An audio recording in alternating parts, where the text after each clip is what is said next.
Robert Gray started to sail at an early age. He served in the Continental Navy during the Revolutionary War and later started service at the Massachusetts Trading Company by the name of Lady Washington. He was born on May 10, 1755. And in 1787, he became the first American to circumnavigate the globe.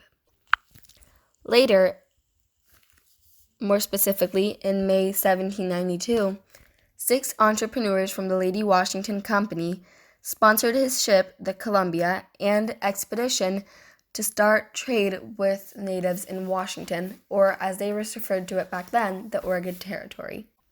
He traded American trinkets with the natives for sea otter pelts and beaver pelts, which he used to establish trade with China. America wanted to start trade with China because it had been cut off from Britain, and they wanted things such as porcelain and tea. However, as many of you know, we eventually grew to get much more than that from China. Along with discovering Gray's Harbor, Robert Gray also discovered the Columbia River and named it after his ship. However, he couldn't go much further than the river's mouth.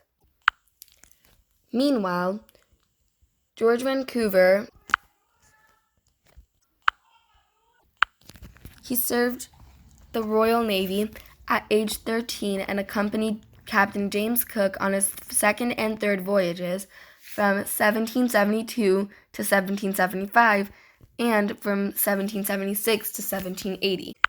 After 9 years of service in the West Indies, he was finally assigned his own expedition where he served as captain. His ship was named Discovery. And after a few detours in Australia and the Cape of Good Hope, he made his way to North America to prove that there was no such thing as the Northwest Passage. During his journey, he discovered and named the Puget Sound, Mount Baker, Whidbey Island, Vancouver Island, Marrowstone Point, Port Townsend, Mount Rainier, Hood's Canal, Vashon Island, and Restoration Point. When he heard about this massive river that Gray had discovered, he sent his men to explore it. They mapped out and charted 100 miles before reporting back. Also, fun fact, the explorations done by both George Vancouver and Robert Gray were what inspired President Jefferson to send Lewis and Clark on their grand voyage. The location discovered by both of them also made a lot of money, and still makes a lot of money for Washington State. Not to mention that the Grand Coulee Dam on the Columbia River employed thousands during the Great Depression and is one of the greatest forces of hydropower in the United States. But let's save that for somebody else's presentation. However, the discoveries of Robert Gray and George Vancouver made many people eager to see this new land, which affected the environment. For instance, the Puget Sound area and the Columbia River had an abundance in salmon. But as more and more people settled in the area, the number of fish decreased rapidly, as did the number of sea otter and beavers due to the excessive amounts of fur trading.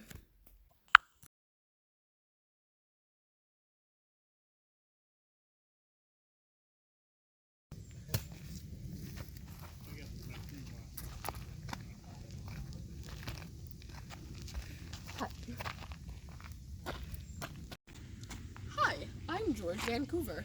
Hey, I'm Robert. I'm sorry. So, have you heard about this Northwest Passage nonsense? Oh yeah, I even found this river mouth that I'm pretty sure leads to it.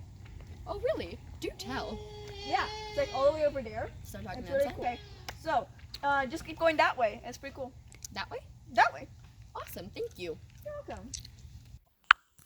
As mentioned earlier, the U.S. wasn't the only nation that wanted the Oregon Territory. Russia and England were also very persistent to conquer that land. But America's statesmen used the Gray's discovery of the Columbia River to support U.S. territorial claims, eventually leading to the United States gaining Washington Territory. Another economic effect from these men's discoveries would be all the money that comes into Washington State for tourism every year. For example, Mount Rainier is a place that many tourists like to hike over the summer.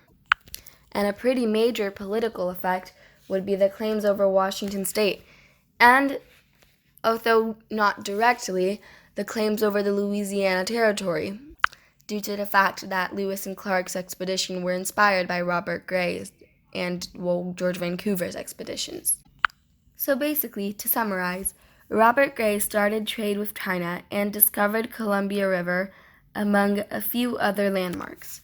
George Vancouver discovered Mount Baker, Mount Rainier, Port Townsend, Hood Canal, Whidbey Island, Vashon Island, Restoration Point, and Vancouver Island with the help from a foreign explorer. All these discoveries nearly wiped out local beavers and sea otters from excessive amounts of trading and inspired projects that the U.S. territory, such as the Lewis and Clark expedition, or projects that made a lot of money, such as the Grand Coulee Dam. Gray's discovery also helped America conquer Washington State. Thank you for listening to my presentation.